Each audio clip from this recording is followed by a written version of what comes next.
Yes, lads, welcome back to the channel. Welcome back to Touchline Facts. First and foremost, subscribe if you're new, of course. Like the stream up. I'm actually joined by two panelists. First time I've had these do on my channel, both of them. So it's a debut for both of them.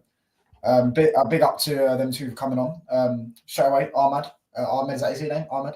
Yeah, Ahmed. Big up, man. Big up for having me on. Hope everyone's doing well. Make sure you like and subscribe, man. Pleasure to be on here. No worries, man. I'm also joined by Taz. Yeah, big up to everyone, man. It's first time on here. It's gonna be a good one. Shout out to everyone. Sub to the channel, man. Yeah, let's get to it, man. There's a bit to talk. There's quite a bit to talk about. It's quite a bit to talk about. Man. We're gonna start off though with Bruno. We can start with Amarin or Bruno. Which one do you want to start with? Let's talk about. We'll talk about Bruno. I don't mind talking about Bruno because I see you always tweet about him, saying he plays shit and and all this stuff. And I mean, some of the things you say, you're not wrong. But I just think you are definitely part of Baller FC when it comes to the tech merchants. Yeah, and you forget sometimes that output is important.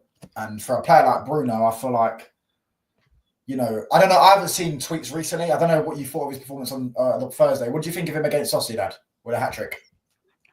My honest, objective analysis of Bruno's performance against Sociedad is typical Bruno. Like, at the beginning of the first half, I don't think he was playing well. Like, his passing was a bit sloppy. He was getting dispossessed.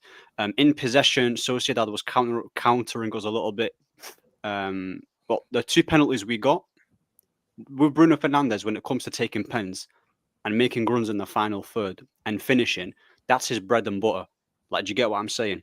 My issue with Bruno Fernandes is when we're trying to build up as a team and trying to create chances, because if he's going to be at the vocal point of everything and everything's going to go through him, making sloppy mistakes and us getting countered, people don't really talk about it. So obviously, the scoreline, we won 4-1. Bruno gets the hat-trick. It looks like he had a stellar performance, but I like to dissect the game a little bit more and look at everything, not just the moments. So the goal that he scored, the last one, it was a good finish. Obviously, he was running. He broke his neck to get the goal.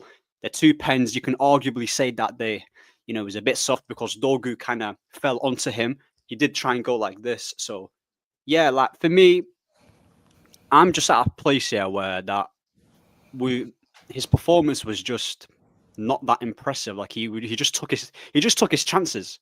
Like it's similar to Haaland.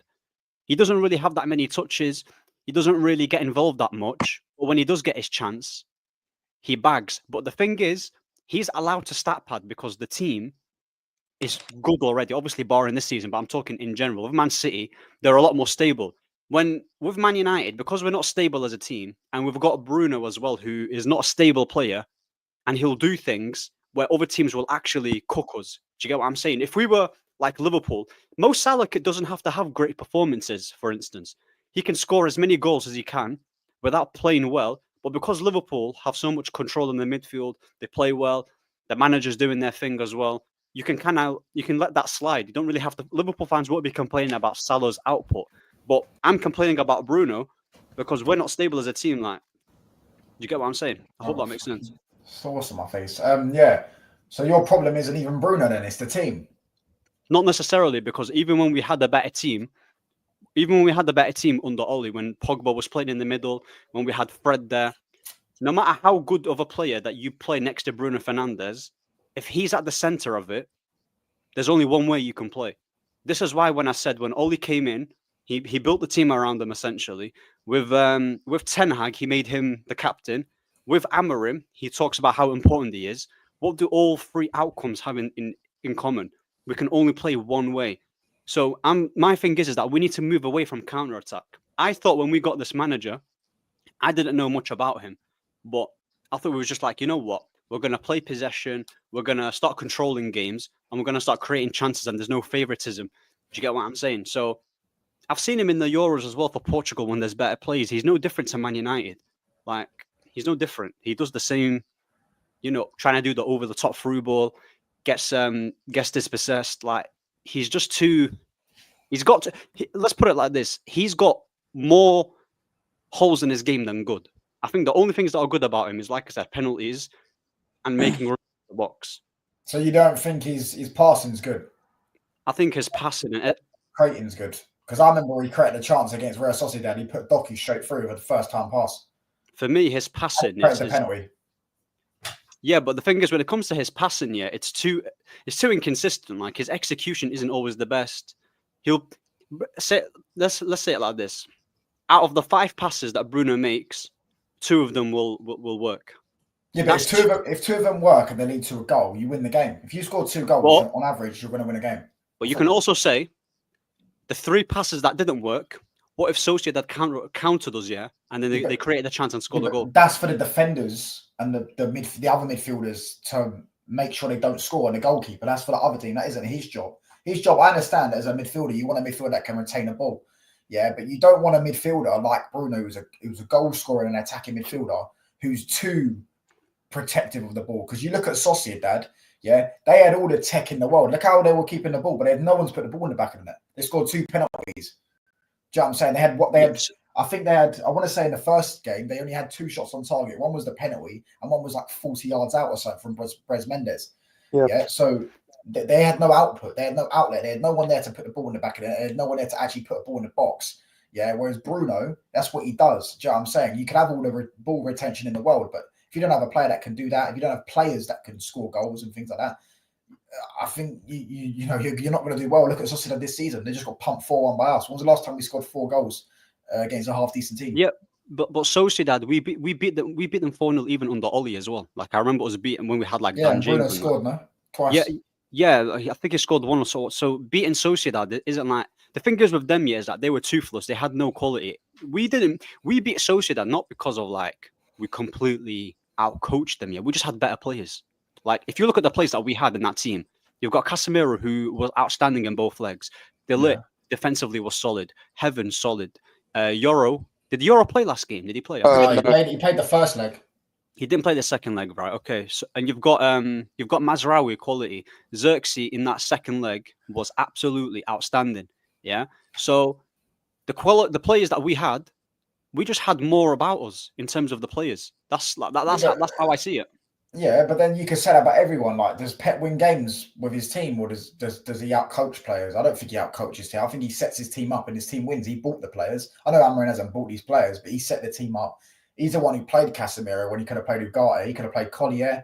Do you know what I'm saying? He's the one that put Bruno in the thing. He's put Garnacho on the right, which is, Garnacho isn't good, but that's still up to Garnacho's game because he's on the right. He's not shooting as much. He's the one who's playing Xerxes. Yeah, I mean, Højlund, I don't think he should play, but he plays him. He can't play Cheeto, can he? Because Cheeto's, I don't know, he can't even play in Europe or something. Yeah, he's the one who's given Heaven a chance instead of playing Lindelof. So these types of things, I just think like the manager gets credit for it. You can say that, we have better players, and that is true. But I mean, by the logic of what you're saying is, if you're going off technical ability, they've probably got better players that keep the ball better. They're probably better coached in terms of keeping the ball, in terms of possession. But they have, as you say, they've got no firepower. Like, the penalties were not soft. Yeah, we won the penalties by putting them under pressure. Their penalty was very lucky. De Ligt is about to win the ball, and the geezer puts his leg in front of De Ligt, and De Ligt just takes him out. Yeah, our penalties. Well, maybe you could say the Dorgu one was a bit lucky. I mean, Dorgu does try and stick his leg out and catch him, but the first one, Casemiro pings the ball over the top, Bruno puts it across, and he takes Højlund out. Do you know what I'm saying? So at the end of the day, you can say we have better players than them. We do. But that's because of players like Bruno. We probably wouldn't win that game if it weren't for Bruno. Do you know what I'm saying? I still believe that without Bruno in this team, because think about it. He gave away the penalty in the first leg as well. Yeah, but that was unlucky, man. That was such an unlucky penalty. When you say without Bruno, do you mean like as in a replacement of Bruno, or do you mean Bruno out this squad at the moment? What do you mean? Say like, to me or? Yeah, go on. Bruno. You said without Bruno. When you said without Bruno, I just wanted to mean. Do you mean as in if we sell Bruno, we replace him, or do you mean Bruno as get rid of Bruno out of the squad right now and put him on the bench, or do you mean? I'm talking about like in the future, yeah. Future. That's fine. I'm talking about in the future that we should be planning life without Bruno. Because when I look at Bruno, I think it's become Bruno FC rather than Man United. And because he's been given all the keys and he's been given everything, he's been given the freedom. He's obviously that's not his fault. That's not his fault. I'll say one thing about the problem with Bruno is he plays with too much emotion. Yeah, against Sociedad away, I'll give you an example. Sociedad away last week, we were 1-0 up. He gives away a penalty, which was unlucky in my opinion. And then he was playing good that game. And then he gave away the penalty and he starts thumping the ball forward every time he gets it. He started forcing things for himself to rectify, oh shit, I've given away a penalty. I think that is also what Pogba used to do. I remember when Pogba used to start, when he would make a mistake or he's not playing well or whatever, or the game was drawing or whatever, he'd try and do everything by himself because he didn't trust his teammates for one, which I think Bruno doesn't trust his teammates. Do you know what I'm saying? And I also think he wants to just be the main guy. Do you know what I'm saying? I feel like that's not all him though. If we had a competent team around and we had a coach and I think these flaws would show a bit less. I think, he's never going to be a good dribbler of the ball. He's just not got the touch. He's not got the control to be a good carrier of the ball. Yeah. But at the end of the day, like, he scored a hat-trick. That is a good performance no matter what. You score a hat-trick, you win the team the game 9 times out of 10. If you score a hat-trick, you should win the game. If you get 3 goal contributions in a game, and one of them, by the way, the penalty that we won, the first one, he won that basically by putting the ball into the box. You know what I'm saying? He could have just shot on a volley. And that's what usually you'd see Bruno do. He just taps it across the box. And I don't think, I feel like people overdo it. I feel like he does have good games, bro. Do you know what I'm saying? He does have good games. I mean, I can think of many. I can think of the Liverpool game at Anfield. He was unreal in the second half. Do you know what I'm saying? He didn't look nice. I remember when he sent 4 of their players in the midfield. They're all pressing him. He sends 4 of them with a drop of the shoulder. Bruno don't look nice when he does it. He looks mad clumsy. But at the end of the day, it's Bruno. Like, I personally would prefer him to someone like Odegaard. Oh, yeah. Bruno Fernandes, yeah. The thing is with Bruno, 90% of his time at Man United, yeah, has been getting praised because of his output. But when you said scoring a hat-trick means, if you get a hat-trick, it doesn't mean you've had a great performance. Performance is a lot more than just getting... You win your team the game. If you but the thing is, when you say, oh, you win a game, but first of all, if he single-handedly wins us the Europa League and Champions League and Premier League, then that's where the argument can be, you know what, fair enough. But we're talking about a constant pattern with Bruno, that ever since we bought him, you said that, if we had better players. We had Pogba next to him. We had Martial next to him when he wasn't getting that many injuries. And bearing in mind... We also had McTominay and Fred behind him. No, but the thing is... Yeah, but our most balanced midfield, yeah, I remember there was a period where we had Pogba, Matic, and I think it was Bruno as well. No, Matic was here. We had that midfield 3. And then we had that midfield... you're right. We had that midfield 3. Yeah, but the thing is, I agree with what you're saying, but then... You're talking about the second season, innit? I'm pretty sure his first full season. Was it his first full season, or it might have been? Yeah. You're also forgetting he had Oli. I reckon if we had Jose Mourinho, instead of Oli those seasons, we would have won trophies. He would have won. Which season? Whatever one, the COVID season or the season where he joined. Yeah, because the reason why we didn't win trophies is because we had Oli. Because as soon as he got rid of Oli, and you could argue, you know what I mean? You replaced Pogba with who? Eriksen. Is Eriksen better than Pogba? No. Yeah, but we won a trophy, won 2 trophies in 2 years. Do you know what I'm saying? Because we had a manager that could win trophies in Ten Hag. Yeah, I mean, that was just and even Ten Hag's not a great manager, is he? But he's better than Oli. That's what my problem was. We would have won. We're never going to win the league because the way we are, the way we run, things like this, we're never going to win the league, But we would have won trophies with Bruno. What trophies are you talking about? Are you talking about Premier League and Champions League? No chance. I don't think we can win a Champions League or Premier League with Bruno. I don't think that. So if you don't think we're going to win a Premier League with Bruno and a Premier League and a Champions League, why keep him and make him the main guy? I wouldn't make him the main guy. I'd keep him for now, Because that's my issue with the man.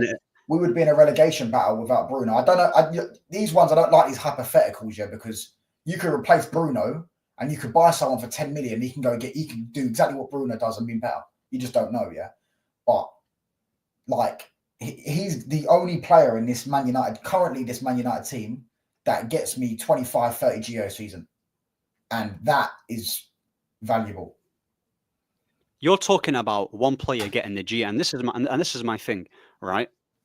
Because look, you can tell with Amorim and with Ten Hag and with Oli, they see Bruno as their guy, right? They see them as their guy. So when you're naturally getting that much freedom, and you're on free kicks, you're on penalties, you're on a lot of set pieces, yeah, your G8 is going to naturally go up a level, right? It's naturally going to go up a level. Now, I remember that season when I think it was when he bagged like 18 goals in one season. Martial won like most of his penalties. Yeah, the thing is that other players would do so much for the team and way more in the game, such as the Martial, such as the Pogbas. Yeah, even the Greenwoods, for instance. Yeah, when he was playing, and then because Bruno gets the penalty, oh, that's the highlight. Bruno carries United. This is what I don't like. Everyone But gets. that isn't his fault. No, but the thing He's done his this job. is. No, but the thing is, the job that he's doing at Man United is doing us more harm than good, because people say, where would we be without Bruno? Let's look at where we have been with Bruno, right? So all this time at Man United, Bruno's been there, didn't do anything. Ten Hag finished 8th. Bruno was the main guy, made him He captain. won 2 trophies, huh? Yeah, but that wasn't because of Bruno Fernandes, though. That's just we've been winning FA Cups before Bruno. We won one under LV. No, we didn't win one under Ollie, and we didn't win one Van under Gaal. Jose. We as won well. an FA Cup with Van Gaal. Yeah, we didn't win one under Jose or Ollie or Moyes. We won a Europa League. We won a Europa in League. fact, other than that Van Gaal one, we only won one since 2004. No, that was the first one since 2004. Am I right in saying that? It was the first FA Cup we won since 2004. Might have been no, because 2008 we lost the final. We bottled the treble. Yeah, I remember that. So yeah, I think it was the first one since 2004. But what I'm saying is that you've got the Europa League that we've won under Jose when Pogba was the guy that was carrying, and he was the player of the tournament, and he scored in that final, and he was the one, and we came second that season. That's without Bruno. You've got sample size, yeah, enough sample size to see that even without Bruno, we're gonna be all right. We're genuinely gonna be all right, because you can just Pogba anymore. Huh? We don't have Pogba anymore. But what I'm trying to tell you is that I'm naming you moments, and I'm naming you times here when we didn't have Bruno and we still won a Europa League, we still won a Carabao Cup. So I'm naming you the trophies that we've won. Like we've won trophies before him. We've won we finished higher up the table before him. Him going and him getting he's doing his job. But for example, that Everton game. Remember that Everton game that he scored the free kick in? Yeah. The goal that we conceded with the Corey, he was the one that gave it away. Yeah. He was the one Maguire, he was the one that gave the ball away. He took too long and then played the wrong pass. But then Maguire was at fault for that goal as well. If you've seen the better header, the ball just in the air and they're just watching it. They just watch it. And bear in mind, Onana can use his hands, yeah? Onana can just jump up and catch it. He doesn't. They're both just watching it. And then Decore's come from behind and just headed it in. But what I'm saying is, fault for losing it, but that's what I'm saying. We wouldn't be having to worry about Onana and Maguire had we not been in that situation. Unnecessary pressure. Even towards the last. You remember when Ashley Young dived? I mean, his shirt got toggled. Yeah, that was a ball from Bruno where he tried to pass it to Euro, and then the Everton player went into the box. Ashley Young got it. And then we could have lost that game. So and he got what? Did he get 2 goals in that game? Or 1 goal? No, he got one. Agati got the other one. Okay. Oh yeah, Agati scored the volley. It was a quality goal. So my thing is that you can praise. It was good though. Yeah, it was a good free kick. You can praise a player for doing something good in the moment, but I've just named you moments in this game that we also conceded because of him. We could have also lost the game because of him. He's been getting, I think he's had about 2 red cards this season as well. 3. Like 3 red cards. So as a whole, yeah, because he's been getting goals and assists the past few games, people are trying to say, oh, he's been like that for the whole season. And I've seen this pattern before. He's been getting goals. But where's it going to lead us to? Like, where are we going with this? Because if he wins us the Europa League this season, it led us to that. He led us to the FA Cup as well, because the assist he got in the final. Let's be honest. The reason why we won that FA Cup, the reason why we won that FA Cup. Listen, listen. He was unreal in the final, though. Let's not pretend he wasn't. He was unreal in the final. I wouldn't say he was. No, the assist was unreal and his performance was unreal. He was non-stop tracking back and things like that. He kept pinging the same ball over the top. Rashford was just getting bullied by Walker. Rashford probably would have scored if he weren't getting bullied by Walker. But what I'm saying is, like, that FA Cup here, like, I'm not trying to take it away from Ten Hag, but that was it Coventry that we played. I mean, that offside. Yeah. Listen, we was very lucky in that tournament. We was very lucky. I'm not complaining that we won it. Yeah, fair play. But a Man City team. I wouldn't be surprised if they were drunk. Do you get what I'm saying? Like, I wouldn't be surprised. No, they were. So Pep said it himself. But that's what I'm saying. Like, yeah, but that doesn't take away that pass was unreal. Look at looked it. Looked it to Manu. Didn't look and he just flicked it. It's unreal. That's proper tech. it was a good pass, but my thing is, if Neymar does that pass, you're sitting there going, "What the fuck?" Do you know what I mean? Like, let's be real. No, because Neymar does that on a consistent basis here, and he doesn't give the ball away loosely. That's what I'm trying to say to you. That's something. With Neymar, you can reach a Champions League final. You can win a league title. He can cook for his country. Like, he will lead his country somewhere. World Cup settings. With Bruno, like, the ceiling is literally an FA Cup. That's the ceiling, if we're being honest. In the league some of these comments, because this guy's like put about 8 questions to you. He put Ahmed thoughts on Bumcho. I imagine that's Garnacho being that unwanted child. I don't know what that means. Unwanted child. I don't know what he means by basically that, Chelsea. Do you know how Sancho is supposed to have this obligated fee for Chelsea? Oh, Sancho! I thought it was Garnacho. Chelsea don't want to sign him. They've got to pay United. They got to pay United to. I wouldn't mind that if they have to pay us 20. They should have to pay us the fee, by the way, 25 million. Do you know what? They've got to pay us 20 million, and we can sell them on anyways. Take Højlund or Garnacho, and I'll happily take Sancho back. Yeah, I'll take that. Listen, if they take Garnacho, bro, I'll take Sancho back. Bro, listen, I'm really that geezer's waffling on about freedom, and now the club that he's at don't want him. Or apparently, anyways, I don't know if there's got to be some truth behind it because it's all coming out in the media and all that. But yeah. I watched Sancho have a brilliant few games after this. You say that, but put Bruno in Arsenal over Odegaard. They win the league last year. Arteta wouldn't even want a player like Bruno in his team because the way how Odegaard plays for Arsenal, and the way how everything is like controlled, quick 1-2, keeping the possession. That's the complete opposite with Bruno. So he wouldn't have a player like Bruno. Name me one team in that Arsenal team that isn't actually competently good on the ball, just competent.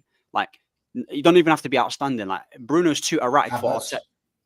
Yeah, but Havertz is not an amazing player, but he's tidy. Like, it's competent. You can keep it. No, he's. When you say tidy, he's so untidy. Tidy. I just mean you can when the ball. You can lay it off. You can lay it off. Lay it off. That's what I'm saying. With Bruno, because he's so flat-footed, Bruno, it's very easily to dispossess the ball off him. That's it.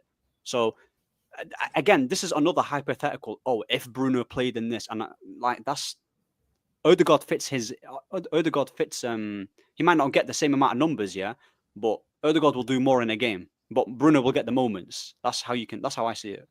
Yeah, but Ruben put him in midfield instead of. I don't know what game he's talking about. I think he must be talking about the. I think he's better in the 2 at the minute, but because I think Xerxes and Garnacho are probably better at the 10s, the way that we're playing. But yeah, I mean, unless they want to put Bruno up top, Xerxes up top, and then put Bruno in the left 10 and try that, and Bruno makes the runs in the box. Xerxes holds up for him.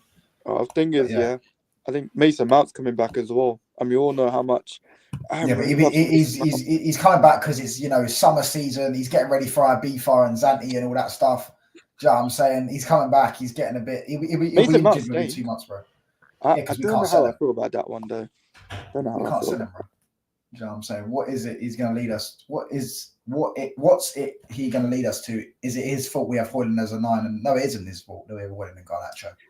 Yeah, but like with Højlund, he's the one that consistently starts him week in, week out. If a manager is consistently he's talking about Bruno. You're saying because you said what's Bruno going to lead you to? Yeah, but he's had Greenwood, Martial, Paul Pogba, Rashford when he was. I don't rate Rashford, but when he was a lot better. Yeah, so he also had Maguire, Lindelof, McTominay, Fred, Luke Shaw, who you probably don't rate. He was the one Bissaka, De Gea, who you might not rate. He also had these players. He also had Oli as the manager. So it's. To be fair, he would have won the Europa League in 2021 if it wasn't for De Gea penalties or Rashford missing a 1-on-1, Lindelof being a bit more physical in defence. So there's elements to it. Am I the biggest Bruno fan? No. But I can see what he does and what he can't. I get both sides of the argument. Like Ahmed talking about Bruno will score a goal, but then he'll make a mistake at the same time. He did that against Nottingham Forest.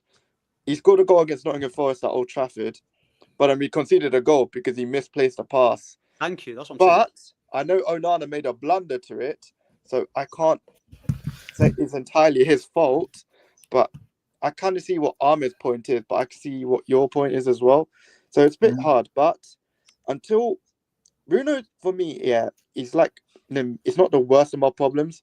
It's Højlund, Garnacho, those players there.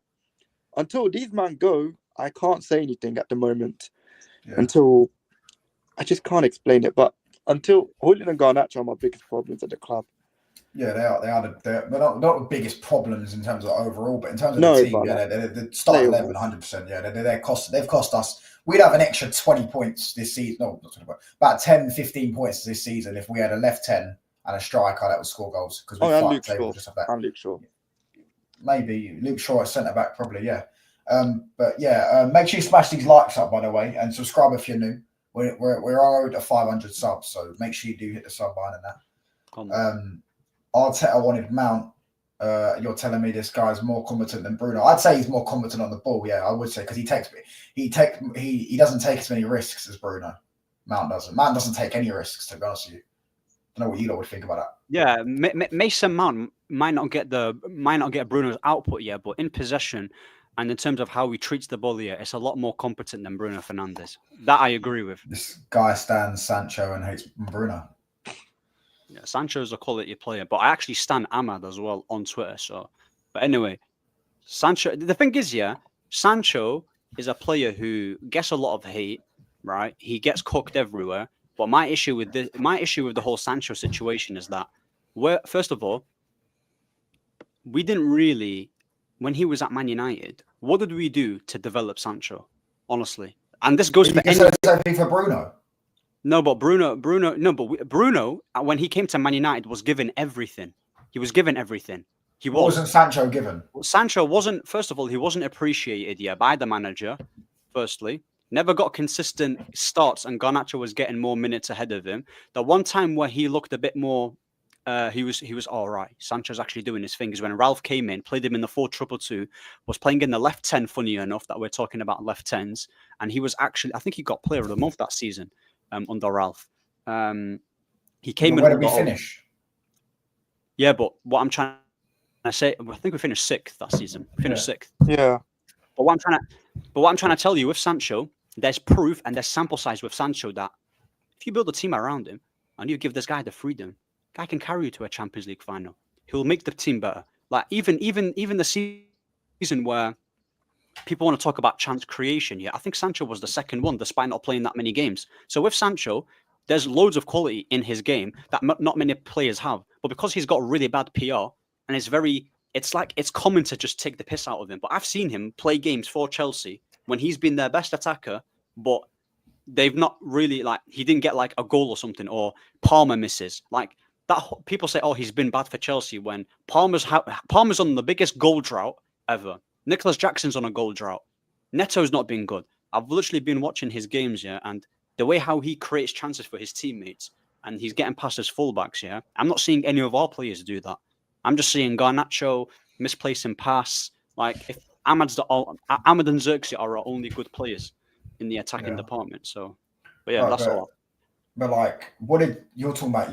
You're saying he got sample size of what he did at Dortmund. First of all, he didn't win the Champions League, which is the whole point. You're saying Premier League and Champions League actually win it because you can get to the final. Bruno's never won a knockout game in the Champions League. That's quite a mad stat. Never won one. However, yeah, he's never won a Champions League knockout game. I think he's not played many, but with the one he played with us, he drew and lost.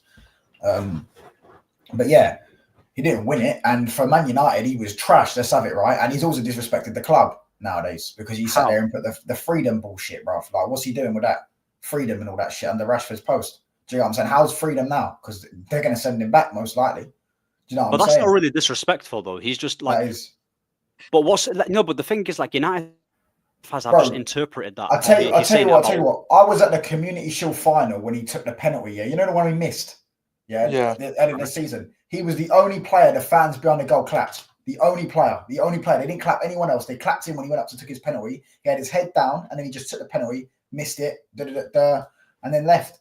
You know what I'm saying? And the fans don't like him. Let's have it right. They don't like him. Yeah, but our fan base is just. Yeah, but our fan base just don't like certain players, and they're just weird for that. Like, what I'm trying to tell you here is that with Sancho, when people say he's disrespected, like, if anything, we've disrespected him at his time at Man United. We've actually disrespected him, giving the shirt. No, but it's not about any other. We've disrespected Paul Pogba, we've disrespected Martial, we've disrespected quite a few players, even Ander Herrera, David De Gea, Ronaldo. What's the word? Ronaldo as well. Yeah, like you're saying about the poor coaching and things, but I feel like that affects everyone. If you have poor coaching, it's going to affect the good players as well as the bad players. It's not just going to affect Sancho or Martial, Pogba, because McTominay right now is currently top of the league and he's probably going to win the league. Let's have it right. If you look at Napoli's fixtures, they're probably going to win majority of them and win the league. Again, they're coming up. He's probably going to win the league, and he's not a good player at all. Do you know what I'm saying? These types of things. So the coaching has affected everyone. I think even if you look at Sancho, like, yeah, he's probably had good games at Chelsea. I'm not going to lie, he has. And he had good games for Dortmund. But there's also games where he's been dog shit, because Chelsea fans that watch their team and that I speak to, they all say that he's been bad at times. Chelsea fans. He had his first shot on target the other day in 2 months. Yeah, but that stat, yeah, is so blown out of proportion here, because Chelsea fans saying that this player is bad or is nonsense here, because they rate players like Madueke. I'm being honest with you, yeah. Objectively speaking, I swear to you, and this is me taking my Sancho glasses off you. I swear to you, he's overall for Chelsea, he's dead ass been their best wide player. Yeah, but who's he competing against? Neto and Madueke, bruv. Yeah, but Maresca rates him highly. Maresca rates him. So who rates who? Maresca rates Madueke. Yeah, but Maresca is a championship manager, as I thought he would. He's fucking shit. Yeah, I'm saying Madueke is awful. But big up to Duke, by the way. Make sure you hit these likes up, boys, and do subscribe. Let's read this one. Yeah, go check Ollie's second place. We scored the most goals in the league, but conceded the most goals in the top 7. And Liverpool had Williams and Phillips as centre backs. So that's Bruno's fault. What's he talking about? Say I that think again. he's saying because you were saying Pogba, Martial, Greenwood, and where did it lead us to or whatever. He didn't win us anything, but he's saying so we had scored a lot, but we conceded a lot at the same. He's basically saying the defense was shit, which it was. Maguire and Lindelof was shit, bro. You can be defensively good as a team without having quality centre backs. Yeah, that's all I'm gonna say. Yeah, you don't have to do that. You do that, yeah, by setting the team compact, yeah, and you have a good manager who knows, right, he's going to look at... Can I ask you a question? Go on. Name me one team that's won the Premier League that has not had a good centre-back partnership. Who? Just name me one. That's what I'm asking. Leicester. Well, so Wes Morgan wasn't great that season. We're going to say Wes Morgan is a Premier League centre-back now. I mean, they had Drinkwater in midfield and stuff like that. So, exactly. So that proves that season they were brilliant. Okay, you can say that's an anomaly, yeah, but they didn't have great players. They didn't have great players in the defenders. Man City's defense, who did they have? I don't rate Ruben Diaz. Who else did they have? Ruben Diaz is still a much better defender than Maguire and Lindelof. Yeah, but you're naming the players who aren't. You're naming the 4th best centre backs that we have. Is Ruben Diaz? I'm talking about that season though. That season we finished 2nd. When we bought Harry Maguire, yeah, he was literally like, even though I didn't believe that he was the best centre back and Pep wants him and that. If Maguire was playing for Pep, he would still win a title. Not because Maguire is amazing, because it's Pep. That's what I'm trying to tell you. Maguire would have won. Then we had Ollie. So what can Bruno do? It's not Bruno's fault. No, but the thing is, yeah, with Bruno Fernandes, if you give him even if you give him a better manager, right? Okay, even if you give him a better manager and you give him so many better players, yeah, you can only play one way. You can only play one way. Bruno is never going to change his way of playing. He's always going to do the hoofball, the forcing the passes. So even if you can give him Neymar, you can give him Mbappe, you can give him, bro. I've watched PSG in the Champions League absolutely cook Liverpool with midfielders that don't even get GA, Vitinha, João Neves. There's balance in that team. Ousmane Dembele, they had no striker as well, bearing in mind. No striker and a goalkeeper who wasn't great, but barring the penalty shootout. And they're centre-backs. Marquinhos is a good centre-back, but I don't know who the other one is. So you don't need to have quality players in each position. There's always, you actually don't. Who else won a Premier League title? Man City have won it for a long time. Yeah. Their centre-back partnership. They did have good centre-backs. Diaz and Stones are miles better than Lindelof. And also, we had the highest clean sheet under Van Gaal with Chris Smalling. Yeah, Chris Smalling's a decent player though. I think he's better than Maguire. Chris Smalling's not. Yeah, but that was season was because De Gea. I remember you talking about De Gea was unreal. I remember that those 3 or 4 years De Gea was unreal. The best goalkeeper on the planet. That's probably why we kept clean sheets records, because De Gea was saving us points. When under Van Gaal. Yeah, bro, I remember his performance against Liverpool. We beat them 3-0 when they should have scored about 6 goals. Well, Raheem what I'm trying Sterling to missed tell you, about 4 1-on-1s. Over the course of the season, yeah, we didn't concede that many chances. That's what I'm saying. Under Van Gaal, we was defensively sound. Van Gaal actually made the players better. If you're a manager, yeah, who can only do well with a set of players that you want, and you can't improve the ones that you have now, I can't call you a top manager. I can't. Like people say, so what's that? Van Gaal played Schweinsteiger finishing for, bro. He was given those players. What's he talking about? Van Gaal literally said himself that he got 5th choice signings. Yeah, no, but he's saying that that's why they had a good defensive record, because obviously he had 3 DMs there in front of him, which is definitely a point to make. Decent point. That's not the case, because it's not about playing 3 DMs. Schweinsteiger, I'm pretty sure. When did we buy Schweinsteiger? Was that not under Jose? 2015, 2016. Was that not we bought under Jose? Schweinsteiger from No, LVG. that was under LVG. LVG, and then Jose sold him in Jan the next year. Yeah. Bro. Yeah, man. Anyways, Leicester. What do you reckon the score's going to be, lads? Taz, I'll start with you, because me and Ahmed have been going at it for about 30 minutes. Honestly, my Premier League season is finished, innit? So it's like I care about Europa and Europa only. So I'm gonna say 2-1 United. I feel like we'll leak a goal somehow. I don't feel like it'll be like the best of games, because I feel like it will start. It will start Højlund, and I don't believe we're gonna score under Højlund. So that goal drought is gonna continue. If anything, I feel like Xerxes will score. I have a real inkling that Xerxes will score, and maybe a Delict, a Delict header or a corner, and then whatever player scores for Leicester. But I still believe it'll be a 2-1 game. Do I think it's going to be an easy one? No. Do I think United will dominate? Not all of it, but probably near the end, in my opinion. Ahmed, what are you saying, bro? I expect us to be beating Leicester. Do you understand what I'm saying? Like, Leicester is they're on a mad losing streak. They've not really played well, so we should be comfortably beating this team. I would say 2-0 United, and I'm gonna say maybe Xerxes bags 1 goal and probably Bruno. Oh, so Bruno's gonna score, yeah? Yeah, he'll probably have a stinker though as well. So Oh, for God's sake! I'm surprised you didn't say Dallo, bro. Can't lie. Oh my gosh! Listen, bro, that geezer only scores tap-ins. Do you know what I'm saying? Who? That's Dallo. Nah, you see his finish from That finish Glasgow. was good, actually. To be fair, that finish was good. To be fair, what? Do you know what I'm saying? What was the other goal he scored? He scored against that Bucharest team. in the Europa League, the tap-in. Yeah, he scored the open goal. Yeah. I'm going 2-0 as well. I'm gonna go.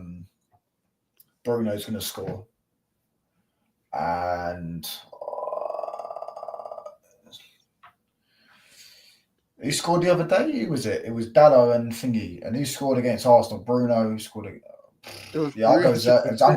I'm going. We don't have goal scorers, man. I'm going Xerxes and Bruno. I think we'll beat them though. I think they're shit. Do you not think Højlund might actually break the duck? No. Come on. Like, no matter how bad of a striker, you can't have a goal drought that long. You know what's mad? Yeah, this is going to sound controversial, but you know how Højlund's rubbish and Garnacho's rubbish? Yeah. Even if they're so rubbish, as a manager, you should still be squeezing minimum 10 goals out of them each. Still. Based off of what?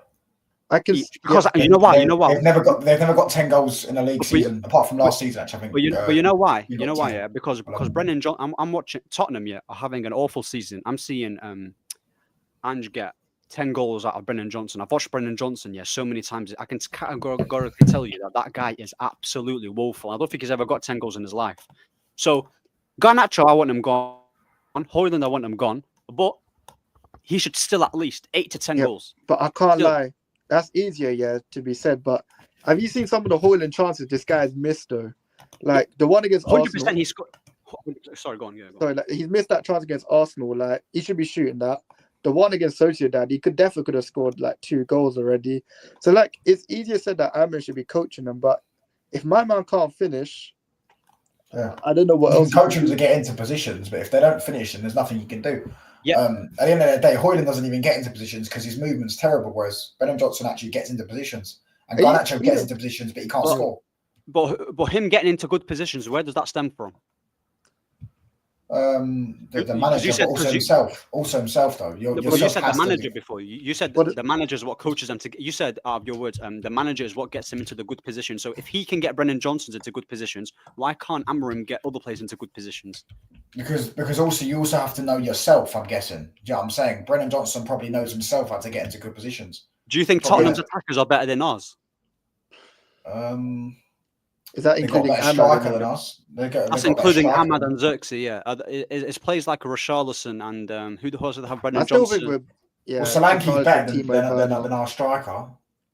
Solanke's not been great, to be fair, this season, Yeah, but but he is better than he's he is miles better than better than Højlund. He is better than Højlund. You But know you the can- positioning. Sorry, you know the position you're talking about Højlund. Like you saw the difference when Chido Obi came on. His positioning was probably better than Højlund. And Yeah, but my thing is, yeah, it's not about him having better. Of course, like we can have better position than Højlund, but what I'm trying to tell you, yeah, even though Højlund is not good enough, if you're a really good manager, yeah, I'm telling you, I'm not saying you should be bagging 20 plus. I've seen Bamford who misses about 25 plus chances to score 18 goals in the Premier League under Bielsa. yeah, And that's Patrick Bamford, who I don't know where he is right now. So, yes, Højlund's rubbish, but there's no way that he's that bad to the point where he can't score a single goal. There's more into it. There's more into it, yeah. There's definitely more into it. Because, like, you can... I think he is. Do you rate Kai Havertz? no. Kai Havertz is better than Højlund. Better finisher than Højlund. Kai Havertz has scored a goal in a Champions League final. That alone makes him better. No. But why are you comparing him to Højlund, though? Like, I'm just talking in general. Because you're going to say Arteta gets some goals. Yeah, but Havertz has scored goals in his career. Look at his season at Leverkusen's. Werner has scored loads of goals for Leipzig. He came to the Premier and he didn't score that many goals. Yeah. Kai Havertz's natural game isn't a goal. He's not a goal scorer. Like loads of people in the German league can score bare goals. Yeah. Yeah. But what I'm telling you is that Kai Havertz, he's not your typical. He's not like a Haaland striker. I don't agree. rate Havertz. I really don't rate him. But Martinelli- Arteta hasn't got that out of him, though. Arteta's just got out what the base standard is. I reckon if Havertz was in our team, he'd probably score. He scored 12 goals for Chelsea under Potter. Kai Havertz's goal tally has improved drastically under Arteta. Yeah, because he's playing in a team that is way more like possession based and things like that, and they're making creativity for him. But So if you're able to, is not going to get. so if you're able to get see that, so if you're able to see that he's playing in a possession-based team, Kai Havertz, that means he gets more goals. That's his strength. So does that not mean that Xerxes, the reason why he's not bagging goals that much, is down to the manager, not his quality? No, because if you put Rasmus, you're talking about like Arteta after 5 years, he's put Havertz into this team. No, I'm talking about because Kai Havertz, when he came to If Arsenal, Havertz played at Arsenal when Arteta first came in, he's not bagging. What did he bag last season? 15, no? I don't know what he's. I don't know how. Somewhere around that. That's not my point. You're talking about when he first. I'm talking about because Arteta he's laid out everything and then he went and bought Havertz. I'm telling you, that Havertz at Chelsea he wasn't. He scored that famous goal in the Champions League. He's not this guy that's going to bag you loads of goals. I'm just saying what you said. You said that he plays in a possession-based side. That means he's more likely to get goals because Arteta is playing to his strengths. Now, people think that Xerxes, Xerxes, he can't score goals. He can't score goals. I never heard Motta complain about Xerxes' goal tally. I never heard him say, you can say, yeah, but that's the Italian league. Okay. It doesn't matter if it's the Italian. What did Xerxes score last season?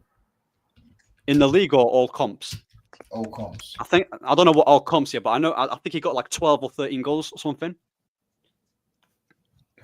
He got around 13 goals, around like 12 goals last season in all comps. He got 12 goals last season. So, he's not that he bagging 25. Yeah, but Xerxes, he doesn't need to be.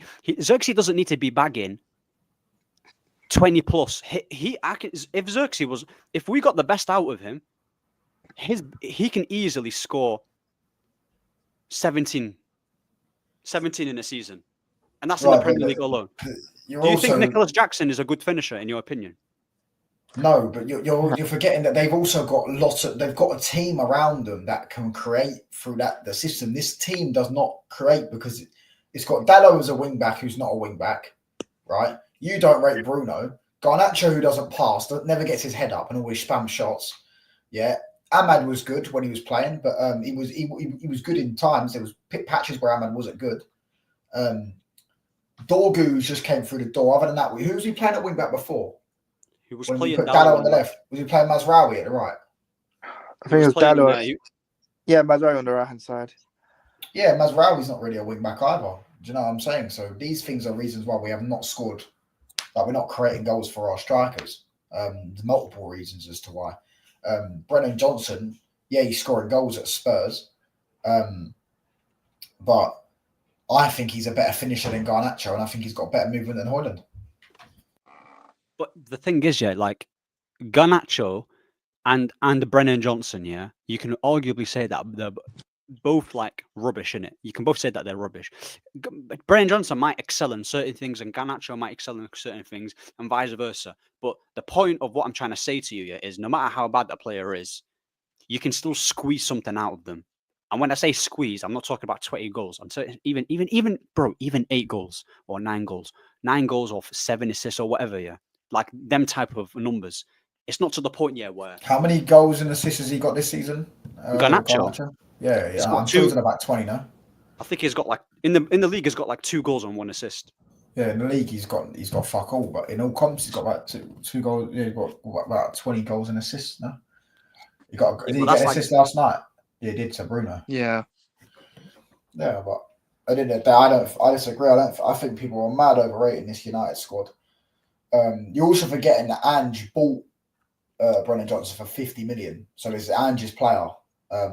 Does Amorim really want Garnacho? Probably not. We were trying to sell him in the summer. If he didn't want Garnacho, I mean, he had no issues of dropping Anthony and letting him go to Betis, and he clearly rates Garnacho because we would have gotten rid of him if he really didn't want him. Rashford, he made it based off of what? I'm basing it off in terms of how much he plays him and how much he. Who would have bought him? Who?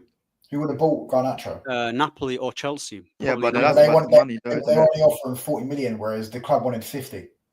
What I'm trying to say to you is Napoli still slapped a good. You do realize the reason why that deal didn't go through is not because of the transfer fee, it's because Garnacho wanted more wages. Yeah, but money though, isn't it? Yeah, it's money. Yeah, but what I'm trying to say is that Amorim. I don't blame Amorim for that. I blame his fanboys for gassing Garnacho up to make him think that he's something he's not. Garnacho thinks he's Ronaldo. Yeah, obviously, I know he's got a mad ego, but the way how Amorim is, he doesn't mind having. I'm not saying that Garnacho is going to be a starter for Amorim. I'm saying that Amorim doesn't mind keeping him. It's not to the point where, you know how he made it clear that he wants Rashford out. He wants him out completely. He doesn't mind Garnacho leaving or staying. He doesn't mind. That's the point that I'm trying to make. Whereas with Anthony, he made it clear. He didn't play him. Whether you guys like Anthony or not, yeah, he's never as bad as people make it out to be. And this isn't like revisionism, yeah, because I'm someone who actually like him.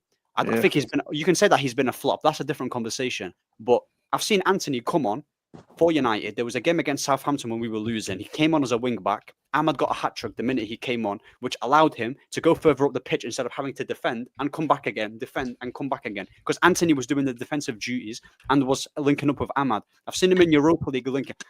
Anthony, the cameos that he's shown under Amorim has been way more influential to the team than a Garnacho. Because with attacking wing backs, we score more goals.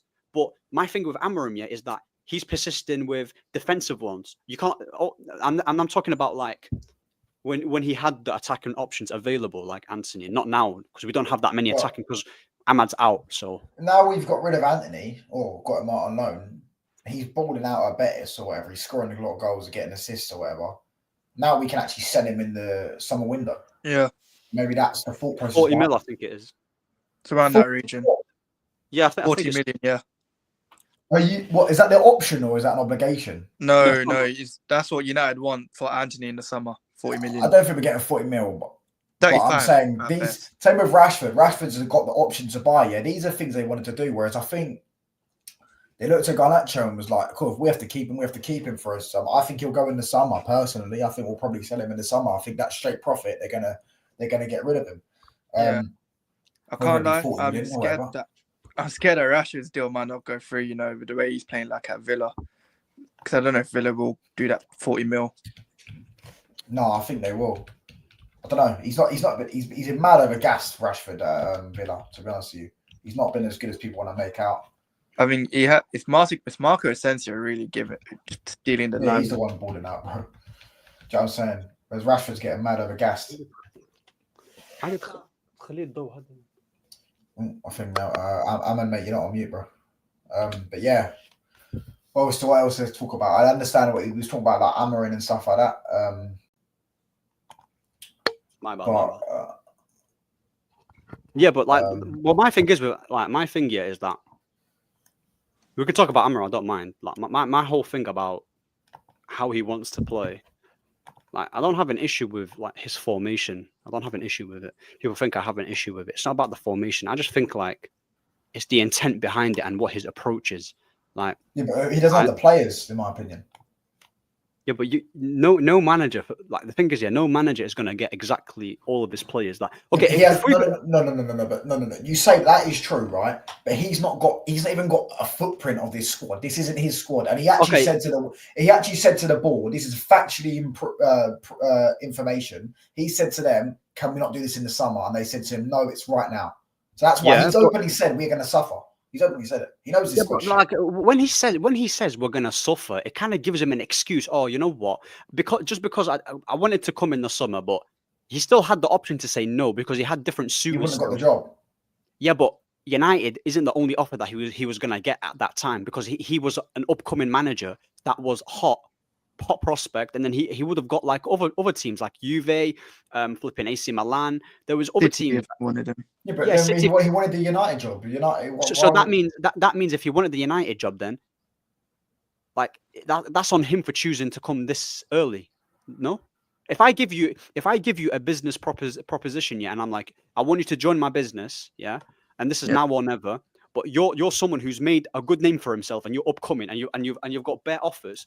If you come to me and then it goes tits up, are you going to hold that on me, or are you going to hold it on yourself for making the decision? Sorry. I mean, yeah, but like, if I've got a load of workers there that I didn't hire and you can't get rid of them, and they're the ones failing, and I'm telling them what to do, and I'm trying to help things and improve. I've not got my workers. There's like, I'd start to blame the workers. I'd say let's get rid of the workers and let's get new workers. Honestly, I'm not doing it all by myself. He's not doing it all by himself. At the end of the day, yeah, we would have beat Spurs that day if we had a good goal scorer. Because the amount of chances we had, we should have put 3 or 4 past them. Do you know what I'm saying? I can't blame them for that. I want to see what he does in the summer, man. Can I just say one thing? Yeah. I can't blame him. I know he's playing Dalot, but I can't blame him for Dalot not being able to cross a ball on his left foot. I can't blame him for that. Yeah, but that's factually not true, though. There's literally like, if you watch it's on my Twitter. Taz was going to speak. Sorry, it's calm. Now I was going to say with Amarim, I always said, look, I'm going to give him the summer, man, because I just feel like he's joined at the worst timing possible, whether that is his fault or not. But like he had his window. You could say January was his window, but what funds were there? We were literally told the team had no money whatsoever, and we barely scraped for a Dogu signing. I don't know if Dogu was his first choice. Someone correct me if I'm wrong, yeah. But I thought he wanted Nuno Mendes, but that's just me. But for me, I need to see what he does in preseason before I even give a judgment on Amarim. Because if I see him say we go to the next season and he persists on starting Højlund, Garnacho, and says, yeah, they're my main guys, then and results still stay the same, then yeah, I'm gonna start having problems because I'm like, you know what the issue is, and you're going to persist with the issue. So I need to see what he does in the summer. I need to see who he signs, who he sells, and what type of players he wants to keep in the squad. I already know the players he kind of more or less wants to keep. The Mounts, the Brunos, more likely the Agate. But I feel like Agate in the long term just ain't a starter in my opinion. He's already dropped to Agate as soon as Casemiro started playing. So I already know he's not playing Agate because Agate's just trash, bruv. Like, let's have it right. On the ball, he's trash. Do you know what I'm saying? He can't do anything with it. Would you keep him as a depth? No, he's only good for the big games, bro. You need to get someone. You need a ball player midfielder. United desperately need like a younger Eriksen. Would you take Angel Gomez though? No. I never go back to your ex, lads. That's the thing, bro. I know he was once here, do you know what I'm saying? But yeah, Nuno Mendes was his main target instead of Dorgu. But he used us for a new contract. So did Davies. And I think there might have been another one we stick with. What's your lot's thoughts on this? Is his name Quenda? He's gone to Chelsea or some shit. As I said, bruv, I wouldn't be surprised if them Clearlake and that were on Epstein's Island, because the amount of kids these lot are trafficking and all that stuff. Same with the Glazers. I definitely think they're all on there. They were all on there. Yeah, but the amount of kids these lot are trafficking and all that stuff. What do you think of him? Because he's apparently, I've never watched him. Yeah, I'm not gonna pretend I have. But you know, I see people say, "Oh, rejected us for Chelsea" and all this stuff. And people, I mean, I saw Ahmed's tweet actually about. You said, "I don't rate Amorim." I just think it's a lie though, because the geezer's at Chelsea. He's now been offered 100k a week or some shit for 8 years, so he's going to accept that. And they're also paying over the odds. United aren't going to pay. United were never paying 50, 60, 70 million. I think he's got 75 million up in add-ons. Fabrizio Romano hasn't even mentioned the price, so that's how I know it's high. Yeah, and yes, but I think it's like 50 million or something, and then there's up to 70 million add-ons. Yeah, I just think that's what they've gone with. They've gone with the money option rather than. Do you know what I'm saying? Because people are saying Fabrizio put out that he wanted to play as a winger. I don't think he wants to play. I don't think he cares. I think he's just been, you know, he's gone to the option that's got him the most money and gotten Sporting the most money. I don't think he's rejected us. I don't think he's rejected Amorim. I think if we put the same offer up, we probably would have got him. If we paid it now, we probably would have got him. What do you think? Ahmed, it's up to you. You can both speak. So so my bad. I think with Quenda, I think it was a weird deal because I literally woke up in the morning and I saw, here we go, and I was like, when was Chelsea even linked with my man? Like, I didn't expect this to go anywhere. You didn't hear it from anyone, so I thought it was a parody account from Fabrizio. So I was like, all right, that's fine. And then I look at it's official, and I'm like, why? Like, seriously, like, what do Chelsea need? Yeah, because they've already got Esteval coming in, they've already got Paez coming in, they've got all these wingers at the club. What is Quenda actually going to do for these guys? It's another youngster coming in. Maybe they're going to sell him for profit. You never know. But I just don't see the long term. Whereas if he came to United, he knows the Lisbon playbook. He knows how to play as a wing back. He knew if he went to United, he'd play games. Like his development. Yeah. I don't know about that, but at least he would have known I'm still going to play games. Money, bro. That's why I think it's money, bro. I think it's money. Ahmed, what do you think, bro? Do you think it's money, or was that just a troll tweet? What do you think? Because I don't think he's rejected Amorim. I think if we offered the same money, he's joining us. It's probably down to like how much we didn't offer, for instance. Because I don't think Ineos here, like I know they get loads of say. I don't think they're going to break the odds to go get a player like Quenda and just unproven and overspend. Yeah, because like people say, oh, but you bought Euro. But the thing is with Euro, yeah, Madrid wanted him. Do you get what I'm saying? Madrid went, and he was a top player. And so you can't keep doing that. You can do it once, but you can't do it 5 times. Exactly as well. So Quenda, I've not seen much of him. Looks like a versatile player, can play in the wing, can play as a wing back. Doesn't surprise me that Amorim would have wanted him, yeah. But in terms of like us trying to get players, you know what we should be doing? The club should stop buying players just for the manager, and the club should just buy players for the club and just go to the manager. That's what they're doing, though. Yeah, exactly. That's why I can't criticize their recruitment. The late Mazraoui, Ugarte, like people can like. I know you said that. Oh, Ugarte is useful in terms of like what? Because let's be honest, he was coached under Amorim for Sport. Yeah, he was. Yeah. So did he score the winner against Arsenal? Not winner, but equalised against Arsenal when they knocked him out. I'm sure he scored the halfway line goal. I think. It wasn't him. It wasn't him. I don't think it was him. Maybe I'm wrong. Maybe he scored a penalty or something. I don't know. He played that game, though, yeah. So like with in terms of the recruitment, like you got Heaven, but I understand that they're going through a different route in terms of like going for younger players and they're not going to overspend. That's a good thing. That should be the norm. You shouldn't be breaking your budget for an unproven player unless it's like someone that everyone wants. Do you get what I'm saying? And yeah, I saw a lot of people complaining about it. I'm not too bothered about us not getting Quenda. We tried to sign players from Ajax that Ten Hag wanted, went tits up. And now, like, I don't want us to go for Sporting players. I'll be so honest. Go get someone out there. Yeah, no one knew who. I mean, Gyökeres, like, he's gonna cost a lot though. Sporting are gonna the minimum, yeah. No, it's a release clause though. It's 60 million. Is that his release clause? Yeah. It was 80 million or something in January, and it got lowered by 15 million or some shit in the summer. But that's what I'm saying. Like, this also proves to me that Ineos, I don't think they're gonna go beyond in terms of like, let's get Amorim everything he wants. I think they're gonna be like, you know what, we're gonna get maybe 3 or 4 players. Amorim might not want them, but we believe that this player is good for the club for the future, because it looks like they're planning for the future. And Amorim might not be here in the future. He's got a 2-year contract, so I think that's how they're trying to approach it. And I'm not too bothered. Yeah, every club does that though, don't they? Every club does. Some managers do buy players for specifically just for the manager. It depends. Like, I'm back. They're going back. Yeah, sorry, I froze there. Oh, you froze. Every club does that though. Every club buys players for the club, and the manager. But they also have a manager for the club. I think they're going to buy players for the system, and then if Amorim goes, do you get what I'm saying? They'll chop him out and they'll get someone else in with a similar system that suits the players. I think Gyökeres can play multiple systems, to be honest with you. I think he's that type of player, that type of striker. I don't know if they'll get him. I know we've been linked with Mateta. Even like you look at like Palace, yeah, like they play a similar formation to us. So you can get a Mateta and know that he's Premier League proven, all that type of thing. And he's already like played in this type of system, innit? This is the system that's got the best out of him. No one was talking about Mateta before Glasner turned up and he started bagging goals. So, you know what I mean? Wherever the striker is, I think we're going to get we're linked with these types of players, because I think these are the type of players we're going to get.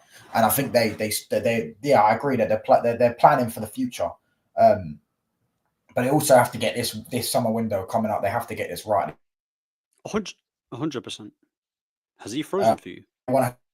Yes, I believe so. Am I lagging, or are you? You froze for like a few seconds and then you come back and then. You can hear me though, yeah? Yeah, I can hear you. That's the thing. I can hear you, but you just. Yeah. I think, that's what I think. I think that if you want to get any, I mean, obviously, if we win the Europa League, I think we will, but not win the Europa. I think if we win the Europa League, I think we'll have a good summer window, because we'll have the 80 million from revenue from the Champions League. And then you also, hopefully, if Sancho, we can get double the money for Sancho, because if they have to pay the fine and then we get rid of him to Dortmund or something for 20 million, double the million that we want. Breaking news, Romano. Breaking news that Chelsea's plan is to keep Sancho. They're not activating any contracts right now to send them back to United. That's what Romano just said. Maybe that's true. I mean, I did think it was a bit weird, but then again, I don't expect them to come out and say, we're not going to trigger the clause when he's at the club. But yeah, maybe. Yeah, I mean, I wouldn't mind. Either way, you get rid of him. Say we get rid of Anthony, we get rid of Rashford. Casemiro's been good last 3 games. Let's see how he is to the end of the season. If he wins the Europa League, we might have to keep him for another season. But I think we can do this another time, to be honest with you. We'll build like a team. Like we'll have 300 million or something, and we'll build like a team on that website, Lineup Builder or something like that. Something like that. Do you know what I'm saying? We'll all get like 300. But CB done it on his channel. He gave had 5 people on there, and he gave them all 300 million. He said, build your best Chelsea team and stuff like that. Do you know what I'm saying? So we could do that another time, to be honest with you. But yeah, I do think we're going to sell some players. Hopefully we get Champions League, but I think we need 6 or 7 players minimum in the summer. Just because I think some of these players as well, I think they just got the Man United virus at the minute. Do you know what I'm saying? They're just so embedded with the toxicness in the club. And I feel like that's affected some of them mentally. Yeah. But that's what I'm saying. Like, no, but because I know the thing is, like, I don't want to ramble too much, but the whole Sancho thing is, like, I think he's going to stay at Chelsea, and this whole release clause and they want to send them back, it just didn't make sense in it. So I think United fans can relax, because Sancho has rattled them a lot. So I think we need to focus on ourselves. Not focusing on what freedom this and freedom that. Yeah, we've got bigger things to worry about. We're currently 14th. We're not having a good season. So we need to pattern up before we look at other people, because with Chelsea, they're still a lot higher up in the table. So, I just wanted to ask. Sorry, I just want to ask you a question in terms of the players. How many? So if we just run down the players that we've got, do you rate Onana? I did, but last 3 months he's dog shit. The back line as well. What about the back line? I rate Mazraoui, Euro, De Ligt. Martinez to a certain level. Midfield.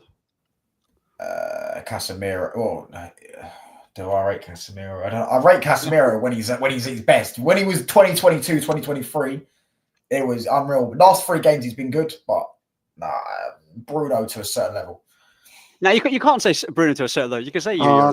I can see what Ahmed's Bruno to a certain extent, because I don't know if he wins us Champions Leagues or Premier Leagues. I don't know where this question's going. No, but like I'm talking about like Bruno's a useful player. Yeah, Bruno's a useful player. And Kobe, you rate Kobe? Yeah. Ahmad. That's it. Do you rate Xerxes? No. You don't rate Xerxes? No. Why? I think he's just another techie baller that's got a decent first touch, and I think people are gassing him up because he's better than Højlund. I don't think he's that good at all. I think he's just a decent-ish type player. He played well the other night, but do you know what I'm saying? So if Xerxes was scoring goals, you'd rate him? Well, that is a good aspect to have in your game. If you're a goal scorer, then yeah. If he was scoring me 20 goals a season, I would shut up. Do you know what I'm saying? Like, if he'd done the hold-up thing, which he does that to a certain level. Do you know what I'm saying? I'd rate him higher, yeah. If you score me goals, that's a good thing to look at, no? In a striker, scoring your goals. No, but what I don't understand is like if you say, how can you say like Bruno's useful and say Xerxes isn't? Would you not say Xerxes offers more to the team because we keep the ball better? He'll create chances, and he doesn't like Xerxes is not that type of player that's just gonna hit a ball just for the sake of it. Do you get what I'm saying? Yeah, but Xerxes has had awful games for United, like genuinely awful games. There's a reason why he got booed off, because he was that bad that day. I mean, he got booed off because the manager messed up with the starting lineup, so he just took off Xerxes because that's the easy option. Yeah, probably. Because there were other players. Because you can say that he's not even been bad. He's not really. Let's be honest. He's not really been given an opportunity, barring like the starts that he's been having. Because Højlund's the one that's been getting the opportunities. But you do. I've counted about 8 players that you think are useful. So that means the squad's not as bad as you think it is. I knew you were going to say that as well. Yeah, but it is, because Mainu and Ahmad are both injured, by the way. And Ahmad's out for the season. Who else is injured? Martinez is injured. So there's 3. But I'm not talking about like this. I'm not talking about the state of the players right now. I'm talking in general when he came in, because Ahmad and Kobe were still fully fit when he came in. But Mainu was mad off form, bro. I remember Mainu since that injury. He needs to have a pre-season, because he looks like he's put on mad weight. Like, they bulked up. They've done the same thing with Sancho. They did the same thing with Pogba. They must have given them some mad diet, and they bulked up muscle, because he looks mad overweight. Listen, he said he has a digestive addiction. That's something like that along them lines, because Lukaku. they did that with Lukaku. To be fair, that was Belgian. To be fair, they did that with Lukaku. But they do some mad things with bulking up players. I think Mainu needs a pre-season. I don't think he's had a good season. I think he had a good start of the season. To be fair, when he played Palace, we absolutely boxed him off the park, and Mainu was unreal in that game. But he's had injury problems. Who else? Euro's still an 18, 19-year-old kid, bro. Do you know what I'm saying? So he didn't start off that well at Amorim. He got better in the last few weeks. Remember the Southampton game, he was getting cooked. Yeah. Do you know what I'm saying? So these players I do rate, but you know, if you only have a few players that you rate in your squad, now you put it down to 4. Do you know what I'm saying? And I'm saying Casemiro, who's barely played as well. Do you know what I mean? And Bruno wasn't good when Amorim first came in as well. He's been good the last few weeks. The first half of the season, he wasn't good at all. He's been good since the turn of the year, probably. Since he got that red card against Wolves, I'd say. But I would, for me personally, I genuinely believe that since Casemiro has been into the team, that he's been our best midfielder. Yeah, 100%. He's been our best player. Yeah, because I think that's what concerns me a little bit, because like the manager didn't see that. That's what's concerning for me, because he was on the, because he did say he did come out and say, I have to put players I have to look at the players' characteristics who fit my system, and then he didn't play Casemiro because he didn't fit the system, but you played Kobe in that same system when Casemiro in a double pivot offers more than. Is he not allowed to work out what he thinks? He's not allowed to do that. You can't be working out at Man United. I don't believe you should be given.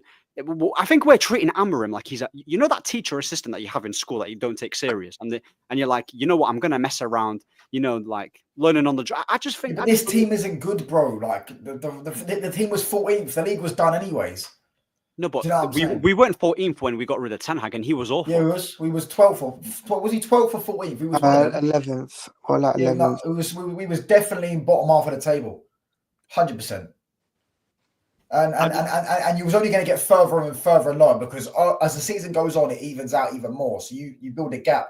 Maybe he's got things wrong. Of course he has. Yeah, I'm saying against Palace, he started Mainu up top, which I didn't get because Mainu balled out on the week and things like that. But as I say, he can get things wrong. But I'm telling you now, Pep Guardiola gets things wrong almost. Last season, I remember Man City fans were saying it, and I remember watching them. They were getting things wrong every game. It's just his players were bailing them out. Do you know what I'm saying? De Bruyne would come on, Rodri would bail him out. That's what happened. Foden was scoring really goals. That's Pep though. He's got credit in the bank. What, and Amorim don't have credit in the bank for what he did at Sporting? We just got Bro. Darwin Núñez has credit in the bank for what he did in Sporting. Liverpool fans want him out. Yeah, but he's giving you. Did Liverpool fans not say after his first season, give him time? They were saying in his first season, you need to give him time, and once he get you can give that into the creating chances. He was like not creating chances. He was like getting in the positions, but wasn't scoring. So they thought when he scores, he'll thing, and it never happened. But my thing is like, if we look at hindsight right now and say that Darwin Núñez, the guys that, for example, let's say you speak to a Liverpool fan and then saw Darwin Núñez for the first 2 games at Liverpool, and he's like, nah, he's rubbish. Get rid of him. And there's another guy that said, oh no, but give him time. And then it turns out that the guy that didn't want him was right. So does that mean giving a guy time doesn't always work out? So it doesn't always work out. I never even said give Amorim time just because of giving him time. I just said give him time because his squad's bad. I swear to you, between you two, yeah, if Amorim was performing, if I saw like good performances and like I'm seeing us score goals and create chances, he's improving players, but we're still 12th or 13th. But I'm like, you know what? He's cooking with the players that he's got. Better tools equals better results. Common sense. So it's not about being different and like, oh, Amorim is he needs to I think he's done way more. At the beginning, he sounded like he knew what he was doing. I just believe that he's done more harm than good. And for him to, in the league, I'm talking about. Like, in Europe, he's won every game apart from one. He's won every game apart from one in Europe. Sociedad away. Yeah. Draw. No, I'm talking about the league. He's got like 9 losses in the league. That's what I'm saying. Yeah. But even then, where would you rank our squad in the league? Because I would say we haven't got a better squad than Bournemouth, Brighton. Is that without injuries?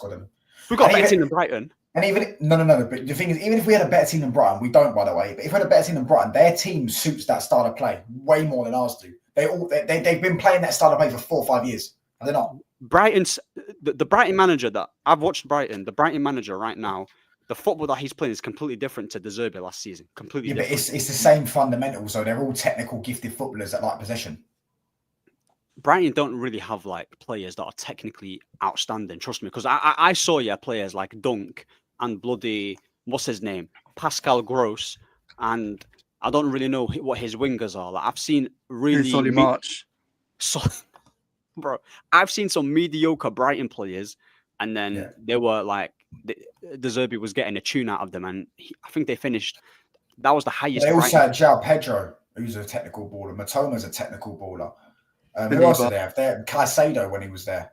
Cucurella. These players all play. Yeah, but we can say that Ahmad's a technical baller. Yeah, but Xerxes a technical baller, but you don't rate him. So yeah, you're right that in that sense. But like I'm saying, you don't rate Bruno. He's not going to keep the ball with Bruno, is he? How can you play possession-based football with Bruno? That's what you say. So, yeah, exactly. That's my point. That's why we need to like move away from. So is it the players or is it Amorim? Is it Bruno in terms of who's playing Bruno? No, who else is going to play? He's come into the team. He's got no one else to play. He's not going to drop Bruno as well. Bruno's got things in his contract that says he has to play. Can't get rid of that. It's not Amorim. Yeah, but him having, I don't actually, Bruno having things in his contract. What's that based on though? Like we don't really know that. Well, players definitely have it in their contract. The fact that he signed one at the start of the season as well. I reckon Garnacho's got it in his contract as well. Because I remember when Garnacho signed his deal when he started starting games because he was promised game time. I just believe, that the manager, should be. I think the manager is in charge of who starts, who's gone as well. Like if he's not playing certain players, if he's not playing, for instance, Casemiro, he's probably going to go. Manager don't favour him, and Bruno getting consistent minutes. I'm not saying right now if we got rid of Bruno, we're going to be way better because we still have the same manager. But what I'm saying is long term and in the future, I promise you, it doesn't have to be a like for like. we're going to come back to this video, and once we've got a player that's not Bruno and we're playing a bit better, you'll see the difference. Trust me. So who would you replace Bruno with? Right now in the market and who's available. Yeah, and don't say like Florian Wirtz because we ain't getting him. You want me to be realistic? Well, yeah, we can't. Okay, Cunha just signed a new contract, didn't he? But you can play them both. I reckon we're going to get Cunha. He's got release clause in the summer. Yeah, but Cunha, in terms of, I would say Cunha can play as the 10. I like Eze as well. Nah, come on, man. Eze, bro. Eze's a good player. I do like him. He's trash. He's not trash. He was carried by Leicester. Bro, Eze he wasn't carried by. They were both balling out. And since Elise's left, Elise's gone. There's a reason why Elise signed for Bayern and Eze's never got a move. Because Elise's top quality and Eze's to be fair, Tottenham wanted Eze for 60 mil. But Palace didn't want to sell two players because Elise and Eze were the best players and they had to sell one of them. That's not true though. Because the owner said that he was shocked about the lack of interest that he got from other clubs for Eze. The Palace owner said that himself. And I live in Croydon. Well, I lived in Croydon. My cousins are Palace fans, and they'll tell you that Eze's been shit this year. Awful for him this year. And Eze's not better than Bruno in any walk of life. He is better than Bruno. Nah, Taz, you having that? He is better. Are you saying, are we having that? Oh, Ziad, are you having that as well? What are we saying? Eze's better than Bruno? Oh, yeah. Do you know what better than Bruno at? What's he better at? Yeah.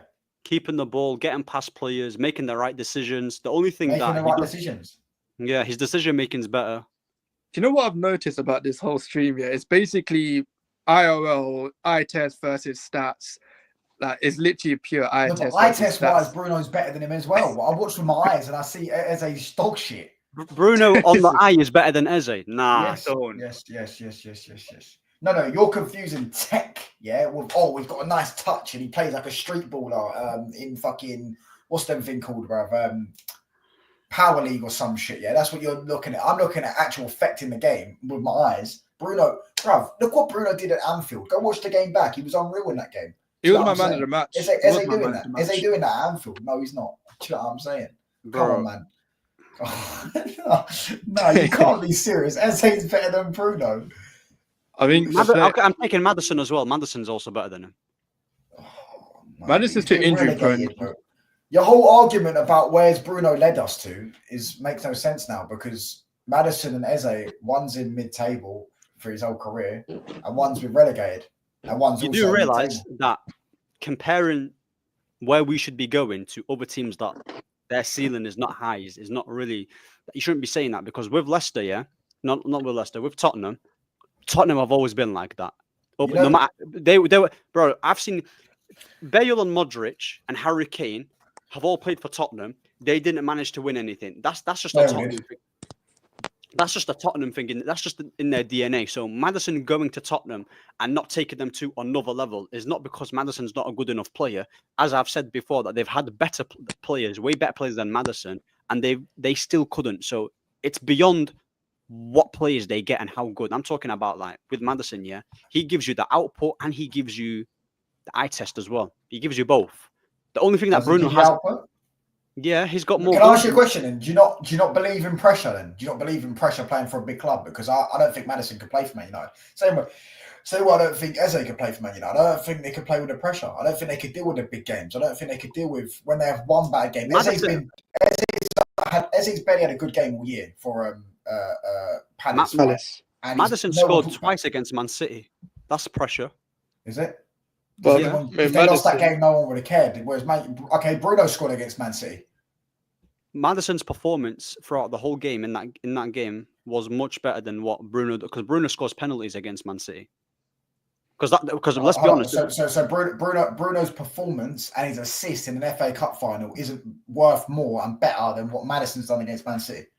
Madison in that game, yeah, versus Bruno's game against FA Cup, Maddison's was better. That just what? The only reason No, but the only reason why you're saying that one was better is because that one was an FA Cup final. But who's to say that if Manderson was playing in that team, we wouldn't have won? We Like wouldn't have won. we're saying We wouldn't have won. hypotheticals. We wouldn't have won. No, but I'm not saying hypothetical. I'm saying pressure. That Maddison's not done. Maddison and Eze, you're naming players that have never dealt with any pressure in their career. Maddison's known to fold in these type of games, by the way. Go ask Spurs fans, because I talk to George all the time, and he says that Maddison's dog shit. That Maddison's awful. When the pressure's on Maddison, he's thinking. Same with Odegaard. When the pressure's on Odegaard, he goes. I've seen Maddison in big games. I've seen him in big games doing well. I've watched him against Liverpool. He's barely played a big game in his life. He plays for Spurs and Leicester. Bro. The biggest the game, FA Cup final was the only one. The FA Cup final for Leicester. I think did he play that one? Or yeah, he played that one. They won it. Yeah, and they've won it against Chelsea, no? Yeah. But I don't think he scored. So he has won in a big game. Then he has won. So Eze's played well against many teams, against Chelsea, against Liverpool. He's played like the thing is with pressure. Yeah, we're only saying it because we play in a bigger club. So any other player that does it in a lesser club, we overlook it. But where is the pressure at Man United? We don't have pressure in terms of winning the league title. Let's be honest. Like there's no pressure comes from the board. Where's the pressure in us? Like, well, if you have a bad game, there's more scrutiny. Bruno's getting scrutiny from all the pundits at the minute. From Roy Keane. Yeah, but let's be honest. Roy Keane did cook Maddison as well. Yeah, he did. And then he done the what did he did the shoot? He done three celebrations. He done 3 celebrations, and then the next week was he benched or some shit a few days later or something like that. Do you know what I mean? So who else though? Maddison. Other than don't name dead ballers. Kuna's good to be fair. I'll take Kuna. From Wolves, he's a top player. Is this realistic or unrealistic? Yeah, well, both of you could do it. Realistic. No, that's realistic. No, realistic. He's just signed a new deal, bro. He's got like £1 billion release clause. Man, that was my dream replacement, man. If he didn't sign a contract, I would have been so pro Musiala. Yeah, but he was always signing a contract, bro. Actually, you could say Cunha, but I'm trying to think of one right now, low key. I'd say Morgan Rogers is an option. The one from Villa? Yeah. Would you take Gibbs White? Nah. You need to have output as well. Like you can't just. I know output can be improved if you're in a better team. Yeah, that is true. That is very true. But yeah, you said Eze not with Gibbs White. Gibbs White's better than Eze, but I wouldn't take it. Gibbs White's not a bad player, but I wouldn't take him. I want someone else. There's other options for me, in my opinion. I mean, to be honest, when it comes to the output thing, if you actually look at it, like Eze's got the same amount of assists as Bruno, so I'm pretty sure. See, if you can have a look in the league, I'm pretty sure Eze's got the same amount of assists as Bruno in the league. I don't know if it's true. I think it's around 6 assists this season. I don't know how many Bruno's got, to be honest with you. Bruno's probably got like 6 or 7. Yeah, Bruno's probably got. That's Europa League. No, Bruno's got 7. Yeah, Bruno's got 7. Okay, he's got 1 more than him. So the output thing, that's you can always improve a player's output, like if you put him in better positions because he's playing with better quality players. Like for example, with Eze, he's not playing with amazing Palace players because the best one just left. I mean, Mateta is having a good season. Elise is not there. So what I'm saying is that it's a 50-50.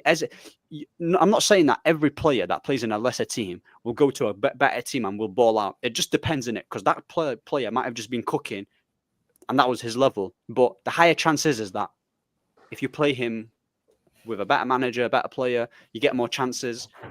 And that's it. And plus, it's not really there's loads of number 10s out there that we don't know. No one knew who Heaven was. I'd say Ray in Turkey. Yeah, even if you know that guy he's a baller. The Leon player. So you do like technical players.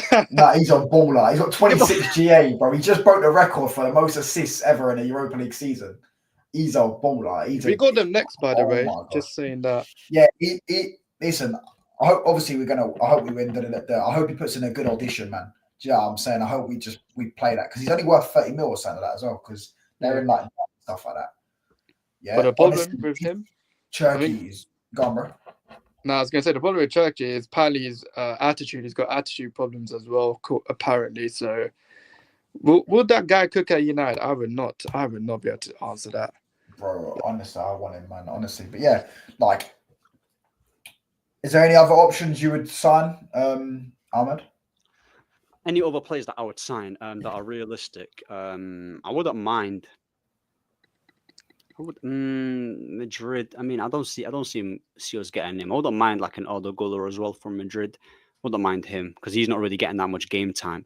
Guller is a decent option. I look at who else in the German, French. There's like, I don't really have any. Yildiz for Juve is decent. Yeah, I think he's quite decent. I've not seen much of him. I've honestly not seen much of him, but I think Cunha is a good one. I think with number 10s, we need to understand that the number 10s that we like. We need a ball carrier. I think Amorim's ideal number 10 is Mason Mount. And no. I'm telling you, it is, bro. Mason Mount is going to be that number 10 for Amorim long term. If Mason Mount can't stay fit anyways, so you haven't got anything to worry about, bro. Trust me, you've got nothing to worry about. No, but what I'm saying is that if Mason Mount carries on getting injured and he gets sold because of his injuries, Amorim would want a player like him. That's what I'm trying to say. So, us saying Musiala and Chirks, whatever his name is, Chirksy, that's the complete opposite of Mason Mount because the number 10s that we like is the complete opposite of what Amorim wants. Do you get what I'm saying? So we'll have to wait and see, won't we? He's not doing. Luckily, as well, as we all know, Amorim's not making the signings. It's the board. So, do you know what I mean? Ray and Cherky would be the dream. I personally think we should get 2 10s this summer. I think we should get Ray and Cherky and Matheus Cunha or Morgan Rogers. I think those 2 will be my 3 that I would want to get. 2 of those 3. Cunha can also play up front as well. And then you can also put, if you want to have depth, you can put Ahmad at wing back, put Cherky in the 10, play Morgan Rogers. Then you have the striker, and you've got a frontline sword. You know who I would want in that right 10, because I think Ahmad's going to be a wing back for. I think he's going to be a wing back for Amorim. I would like Kulusevski for me. I think he's quality. I wouldn't mind him, to be fair. I think him as a right 10 would be absolute, because Kulusevski knows Ahmad. This one here though, this guy said you said that, but this guy, I don't know if his name, but he played. He's a technical footballer and played him as one of the 10s. Yeah, but that's just. And he also played. What's that guy's name, bro? Edwards or some shit. I think he used to Marcus Edwards. Yeah, he quite technical because I remember he ripped Spurs apart. Yeah, but the thing, he did. I remember that dribble. He went past like 5 or 6 players. Yeah, but the thing is, like you can say that Trincao was technical and he played him as one of the 10s. Yeah, but that's just sporting, isn't it? That's like saying, Ten Hag was given Hakim Ziyech and then he played him. That means he likes technical. But when Ten Hag came to Man United, he wanted Darwin Núñez. He wanted them type of players. So that's. Yeah, but I'd say we've got a different structure now to what we had then. We've got a board that actually wants to play a certain way and build towards that. I feel like these lot will understand that they're going to try and copy a similar model to what you had at Sporting. But I'm going to wrap this up soon. But yeah. I personally think that's what we are. I personally think we're going to get more technical 10s. We have been linked with Matheus Cunha by Romano, by the way. Romano has said we're looking at Matheus Cunha. It's just whether if we can get him in there first without someone else getting him. I personally think we will because, again, Palace and Wolves, they both play the same formation as us, right? So that we can go and look at Matheus Cunha and a Mateta, and these 2 would be able to. They're already used to the system, you know what I mean? They're already used to the league. So I feel like we'll probably look at these options. This guy here quickly before we wrap up said, I think we'll go for Diblin. I don't want him. I don't want another unexperienced striker. I want an experienced striker that's going to get me 20 goals, 15 goals at least. And he's not a striker. He's like a winger /10. I'd rather Cunha. I've seen him before. I saw him against us where he done that little turn against us and ran through and against Lissandro Martinez. Yeah, and Onana saved doing it. Yeah, I remember that. Yeah, he did really well. I'll take him. To be fair, I'll take him. I wouldn't mind him. He's quite technical, but I think he'd do better going somewhere else, staying in the league. Developing. Same with like Liam Delap, I wouldn't mind, but I just don't want a young striker. I'd rather a 25, 26-year-old striker that's going to bag me goals, just guarantee me goals, man. We think we need that more than thingy. But what? Anything else you don't want to say, lads? What else? So let's say, for instance, just a question for you two, and then you can. So let's say he gets his window. Actually, oh yeah, I've got two. So would you let's say if this form continues and then he ends up being 15 and 16, not really great, but he doesn't win the Europa League, would you still give him a window? And secondly, what's your expectation for him next season? Do you want to go first or? Yeah. I don't So to your first question, if he gets 15th, 14th with no Europa, I'll see how he does the second season, because I think with managers, we've seen it with like Conte, Klopp, when they have like no European football, they seem to do all right in that year because it allows them to more or less get their system in place where players will be more adapted to it, because there's only one game a week, followed by like a Carabao Cup game, for example. What was the second question? What's your expectation expectation? next season? Yeah, Oh. yeah. Top four, and I'd say, and depending on the window, if you sign the right players, get the same players in, I say at least, when I say top four, I mean at least like more or less. Do you know how Chelsea were like, people were calling them like pretend title contenders and stuff like that? Like somewhere like that, where we're getting like the top four, but we're looking like we can be a threat, like a massive threat between third and second, and at least challenge for a trophy. That's all I want. But Yeah. that's it. That depends if you get the players, in my opinion, but it could be even better. Yeah. Can I just say before as well? I forgot to say, yeah. You know, you're looking at like right now with the league position and all that. Where were Forest last season? At this point last season, because They were at the bottom. Nuno came in halfway through the season, though. Yeah. Yeah, and then now look at them. They're third. Do you know why? Because they got a goal scorer in Chris Wood. He had he's on 20 goals or something this season. Chris Wood, isn't it? Chris Wood's not a bagsman like that, though. Yeah, but he's been bagging goals, bruv, and he's bagged 20 goals this season. Do you know what I mean? So that's because Nuno's overachieving with them. Yeah, like they also gave him a window. That's what I'm saying. How do you know Amorim doesn't do that? How do you know Amorim doesn't have a window and then instantly United are improving? United get a goal scorer. Yeah, but and look, he got Milenkovic. Milenkovic was sick at the Euros, yeah, for Serbia. He got Milenkovic, and then Hudson-Odoi and Elanga already there, but he improved them. Yeah. How do you know that Amorim doesn't do it? How do you know Ahmad next season? Bear in mind, by the way, Ahmad didn't play at the start of the season, innit? Let's see Ahmad with a full season. Do you know what I mean? Mainu, he gets to develop him. Maybe these types. How do you know these things won't happen? the thing is, like, if you give a manager better recruitment of players, the team is naturally going to get better, not because of Amorim, but because, like, you just give him better players. It depends. For me, yeah, it's all about where he plays them, how he improves them, and how we play on the pitch. Those are my three things. How are you playing on the pitch? Where do you play them, and are you improving them? So, like, those are my three big factors for managers. Like, yeah, obviously, I'm gonna ask you questions now. Yeah. What was it? It was what was the first one? It was what do you think of this season? If he continues like this, for example, in the league, like he'll win one, but we'll lose. Like we finish around where we are right now, and he doesn't win Europa League, would you keep him? And secondly, what's your expectation for Amorim next season with a full window? Yeah, first of all, I'd keep him no matter what, to be honest with you, because we're not going to get relegated, and we're probably going to finish above Spurs most likely. I mean, to be fair, our fixtures are quite tough, so we don't know. Yeah, we don't know where we're going to finish, but finish around here, we're going to stay up. What are you saying? He's not going to. This is a hypothetical that he's not going to win the Europa League, or is it he might or he may or may not? If he doesn't, yeah. I still keep him. But then again, I do think we've got a good chance of winning the Europa League. Mainly's going to be back. Apparently, Ahmad's going to be back. By the way, in a few weeks. April, I think.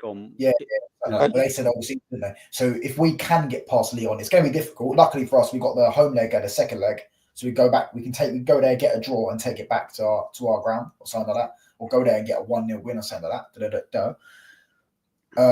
But anyways, that's this is hypothetical. I still keep him. Top 6 and a trophy next season. Whether that's a League Cup or FA Cup or anything, top 6 and a trophy next season. That's my expectation for him. I don't expect him to get top 4 because I just don't think. One thing we can't, is Forest are in the top 4. One, because they've been good, but also because of how bad everyone else has been. Do you know what I'm saying? Man City have been awful. Man City are not going to be that bad. Most likely, we don't know. Man City are not going to be that bad next season. Yeah, they're not going to be that bad next season. Chelsea are probably going to be better, and they're already ahead of us. Do you get what I'm saying? Maybe Chelsea aren't going to be better. We don't know. Yeah, they might sack Maresca. Maresca might end up losing the dressing room. We don't know. Yeah. For example, you just don't know where the teams that are ahead of us right now, you don't know where they're going to be in a year's time. Because I'll give you an example. Under Ten Hag, we were 3rd. Chelsea were 12th. The next season, they finished 6th. We finished 8th. Yeah. So you don't know how quick it's going to go. You don't know what happens. But I'd say top 6 minimum. I expect us to go above Villa, Brighton, and these guys. They're not that far ahead of us. And yeah, 6 or 7 signings should do that. And if not, then and a trophy. I want a trophy. Do you know what I'm saying? I want a trophy every single season. Which is why I was annoyed that he didn't go through in the FA Cup. But now go through in the Europa League and win that, or try and win that. Bilbao's the only one I'm proper worried about. Okay. All right. I hear that. For me, like, if he's going to stay next season, which maybe he will, I expect him to, if he's going to get his full window, to get top 4, and I want the style that he's trying to do to be implemented straight away and start off strong. Do you not think it's been implemented though? Do you not think we've seen some of that, like wing backs? I just think that there's no. Well, we're going to go for too long, anyways. We're going to ask Ahmed. He said, "Is our squad better than Villa, Newcastle, Brighton?" I don't think it's better than any of those 3 teams. Honestly, yeah, I believe so. You think it's better than Newcastle's? Do you want to go for a command 11 quickly? Yeah, sure. Who's the goalkeeper? Who do they have? Pope. Pope, yeah. Pope is probably a better goalkeeper than Onana. Right back. Dallow's better than their right back. So where you put Mazraoui? Left back. You're going to put Dalot at left back. I don't mind. I think both of our fullbacks are better than Newcastle's. Centre backs. They've got Dan Burn, who's not good. So I would say Euro and Dillit. What you would put Euro better? I mean, who else do they have? They've got that guy. What's his name? Share. Yeah, Livramento is not better than Dalot. Let's not be like, he's a good player here, but he's not better than Dalot. Dallow's quality, trust me. Yeah, Dalot was good as a fullback. As a wing back, he's terrible. Yeah, but I'm just we're just naming like players like in their positions because Newcastle players play a back 4. Yeah, Lewis Hall is their whole the midfield is theirs. I'm guessing you're not going to put Bruno in, and their whole midfield gets in. I mean, they've got Tonali, Joe Linton, Bruno Gomes. I've watched. I put Bruno or Mainu ahead of Joe Linton. Yeah, that's fine because I don't rate Bruno Gomes. I don't rate Joe Linton like that. They're just physical players. No, Bruno Gomes is good. Very, very nice and tidy on the ball. Can carry it as well. Yeah, I personally believe that Casemiro is better than all of their midfielders. I believe Kobe gets in, and yeah. They can have one. They can have one midfielder there. I'd say Bruno with Somali, and then the front 3 is Isak, Gordon, Ahmad, like this guy just said, 100%. So what's that? So that's what our whole back line with a couple of midfielders. Yeah, but that's what you've gone. I wouldn't do that personally. I wouldn't put Euro ahead of Shaw or Botman. Yeah, but the thing is, it's very easy to say Newcastle plays because they're on form, which logically makes us think that they've. If you're going off Dalot last season, I put Dalot in last season. He was unreal, yeah, but he's been awful this season. At the start under Ten Hag in the fullback role, and this season in the wingback role. So honestly, the only player that I'm taking from Newcastle is Isaac. But you're going off who you would take, not who's better than ours. I think the only players that they have, even you wouldn't take Bruno Gomes or Tonali. Nah. You would take Tonali. I'll take him as a bench player, but that's it, bro. So you don't think Tonali's better than Ugarte, for example? I think Ugarte is good enough. Honestly, I think he's good enough. Like I know he's not amazing on the ball, but I judge Ugarte purely based on what he's good at. Do you get what I'm saying? Because that's you could do the same thing for Bruno. Yeah, but Bruno's involved with everything. So that's why I have to judge him on everything. Do you get what I'm saying? Yeah, if Bruno was just like... As I said, I flip it on that and say that it's not Bruno's fault that he's involved in everything. It's the club's fault for not giving him and the coach. Well, Bruno's got no discipline. Now that's the thing. He just wants... Ugarte gets booked every game. Yeah, but every defensive midfielder gets booked, though. Like, it's just... Casemiro gets booked a lot and he's still, So the real issue is you rate the squad too highly, and that's what you're saying. You're rating the squad too highly. I don't really rate it. I mean, no. In fact, I think guys are actually underrating our team. I never said that this team is Premier League level. I think this. But also, the gap between the players we were talking about, the Bruno Gomes and isn't big enough between Bruv, you could fit the whole solar system in between a gap between Isak and Højlund because that's how big the gap is. Yeah, that's why I said Isaac, because he's the only standout player that, like, yeah, his quality is superior than Højlund. The others, Yeah. you can Like he's I could be wrong. He's on 20 goals this season. So he's got 10 times Højlund's goals.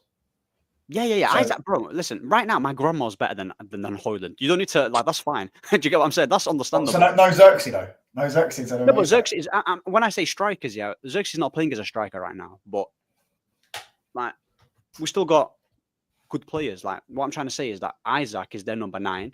Xerxes isn't our number 9. He's our number 10. Do you get it? So you think Xerxes is a better player than Isak? I actually think that Xerxes, yeah, he is a better player. Honestly, yeah.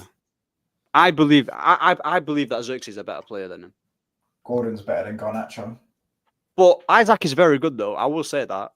But I just believe that the way how Eddie Howe's got him playing suits him to a T, bro. Like, they hit you on the counter, getting him behind, running the channels. They're physical. They win the ball back straight away. I need to see Xerxes, yeah, in a stable. You need to see, in order for you to judge him, yeah. Trust me, if Xerxes is playing in a better team, yeah, you wouldn't. The conversation would be a lot closer. Like I said, about Amarin. You know, if Amarin had better players, the conversation would be a lot different. If he had a finisher, I genuinely think if we had a striker, we'd be up. We'd be 10, 12 more points better off. If you give the what's it called, the Newcastle and Brighton, if you ask Brighton and Newcastle, we're going to give you Lenny Yoro, Mateus Dele, Mazraoui, Dalot, they're going to be like, oh, this is. The Newcastle fans. They wouldn't. They don't. They tell me that fucking Jacob Murphy's better than Ahmad. So yeah, but that's just but they're just delusional, isn't it? Like, that's just Newcastle. But I'm telling you, if you give Brighton, like, or even like Mazraoui, Mazraoui playing for Bayern Munich. Delo was wanted by Bayern Munich and also you're right, but you know what I mean. It's just, I feel like, as I say, it's always about that pressure as well. Like, I feel like the pressure gets to players at times. I feel like Dalot right now is just overthinking everything. There's a time there was a clip going on where he should have just first time crossed it and he took too long. He does that all the time, by the way. Yeah, but you can also say, like, he's putting great balls for Mazraoui against Tottenham, which should have went in. There's also he also missed an open net in that game. Who? Dalot missed an open net, which led to their goal. How did he miss an open net? Against Tottenham, he missed an open net. I don't think he missed an open net. What? He did. He missed an open net just before they scored. He missed the open net. Do you remember when Garnacho come up to Garnacho? He flung it into the box. Keeper saved it and it come out to Dalot, and it's just in the air, and he just waits for it to drop, and he takes about 50 seconds. You're gonna have to show me that, because I don't remember that. I thought when you said open net, that's the one where that was under Ten Hag when he missed the West Ham one. No, I don't remember that one as well. Well, yeah, Dalot missed an open net against Spurs just before Maddison scored. He missed an open net. We would have gone 1-0 up, and they wouldn't have scored. Is this under Ten Hag? No, this is under Amarin. This is literally the Tottenham game we lost 1-0, where Maddison scored.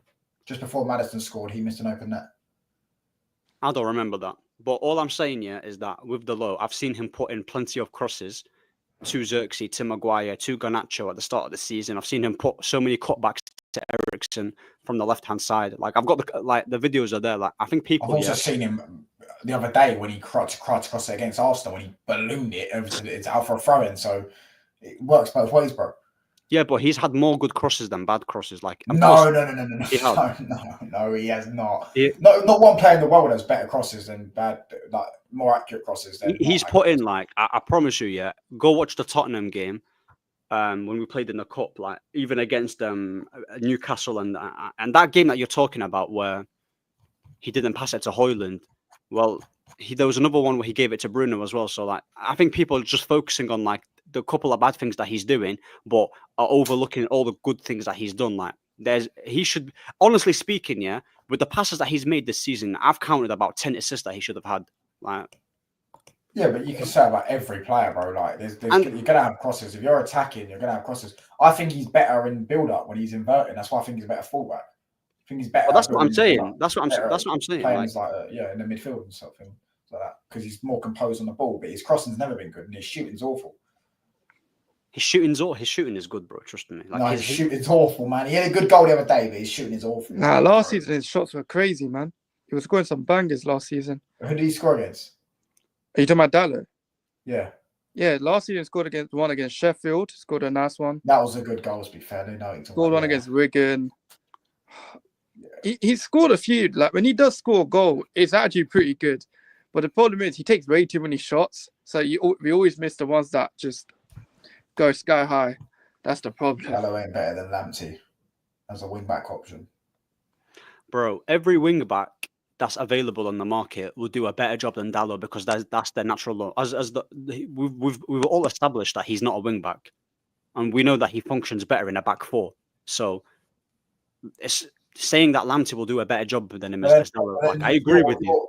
You're having a go at Amorim for not sticking to his system. Where he's sticking to his system, it's not getting the best out of Dalot. I really rate Dalot, by the way. I've always been on the Dalot train. I just don't think he's a wing back, so I think we have to get rid of him. I think he would go to Bayern, he could go to Arsenal, he could go to City, and he will cook. Yeah, I just don't think he can do it in this wing back system. I feel like I'm the team and the manager over one individual player, unless it's Leo Messi or something like that. No, I understand what you're saying, but yeah, he probably would. What's that guy for Inter? That's probably who he likes, like a wing back, like Dumfries, who just gets up and down the pitch, or Frimpong. Yeah, Frimpong. I think we might end up getting him, to be honest with you. You just need a wing back needs to be just a failed winger, doesn't it? Like that's what they are. They're just failed wingers. They're just wingers with not enough output or tech or whatever, so they just put them at wing back. That's what usually a wing back is. But yeah, man. Anything else you need to say? Got so many watching. Make sure you hit these likes up, boys. Do subscribe if you're new. Big up to both these lot for coming on as well. Nah, I can't believe 2 hours has gone like that. That felt like, man. Bro, I'm telling you. Yeah, but 100%. I think we've covered pretty much everything, man. I think he wants Ahmed, so. But yeah, I think so. I'm trying to think if we've got anything else. I think he wants Ahmed as a right wing back. Maybe I wouldn't mind Cherky being the left turn and Ahmed being the right back. You know what I mean? You give him a bit of depth.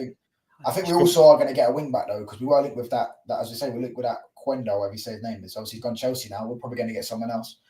Hopefully, a more experienced one, to be honest with you. But yeah, what did he say? He said Newcastle, Brighton, and you think they've all got better squads. But one thing I will say, just before I wrap up, they've all got squads that suit that style of play that their manager wants to play, whereas we don't. And they've also got players that put the ball in the back of the net. Now, I think with Brighton, yeah, they've got a good structure, so they naturally they buy players for like the club in it. So when they get a manager, yeah, they hire the right guys that are definitely going to be like, you know what, you better just get the best out of our players. They can sign different managers and still do well, I guess. But yeah, I'm wrapping this up. Big up to everyone that's watched. Big up to Ziad. Big up to Zia. Big up to Prime, big up to Duke Dennis, and big up to Mali, and big up to Footy Chat, big up to Ahmed and Taz. Any of you two got a channel? You go on, Taz. Yeah. I just don't want to disturb anyone, but no, I've got a channel on here on YouTube, Taz21. Mostly just United clip, or talking about United majority of the time, and the occasional mocking Arsenal fans because it's really easy and it's probably enjoyable. Also got a TikTok, Taz_FC, where it's a bit more detailed, but I say it's a bit more banterful compared to my YouTube one. But I mean, yeah, that's it more or less. And then, yeah, those are my main two accounts more or less on socials. Have you got a channel, bro? Yeah, I've got a channel called AA United TV. You can subscribe to me there. Big up for having me on as well. It was a good conversation. On TikTok, I do post mostly there. Ahmed MUFC7, so you can catch me on there, man. Big up to my haters as well. Big up to the guys who support me. And yeah, bro, man. Streaming, content creation is hard, man. So anyone who's doing it, big up. Yeah, man. We're gonna do this again sometime. We're gonna try to get people on, as I said, for the 300 million war chest or some shit, bro. We'll do some video like that. Yeah, man. I mean, and see what we'll do in the ideal window. But big up to everyone in the chat, man. Subscribe if you're new. We're road to 500. So yeah, big up, man. Come on. Big up. Big up, man. Come on.